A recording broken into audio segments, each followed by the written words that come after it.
Hey, if someone's ever told you you grind your teeth at night, now most people immediately think, well, that's stress.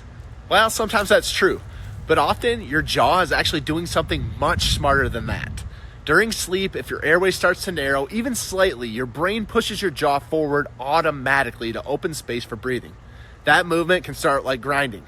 So your body isn't being dramatic, it's actually being protective. It's like your brain saying, hey, airflow is getting tight, let's fix it. Now, a lot of people treat teeth grinding with mouth guards only. But if the cause is breathing instability, the real issue is happening higher in the airway.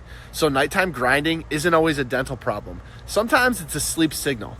Your brain may be working overtime just to keep breathing steady while you're asleep.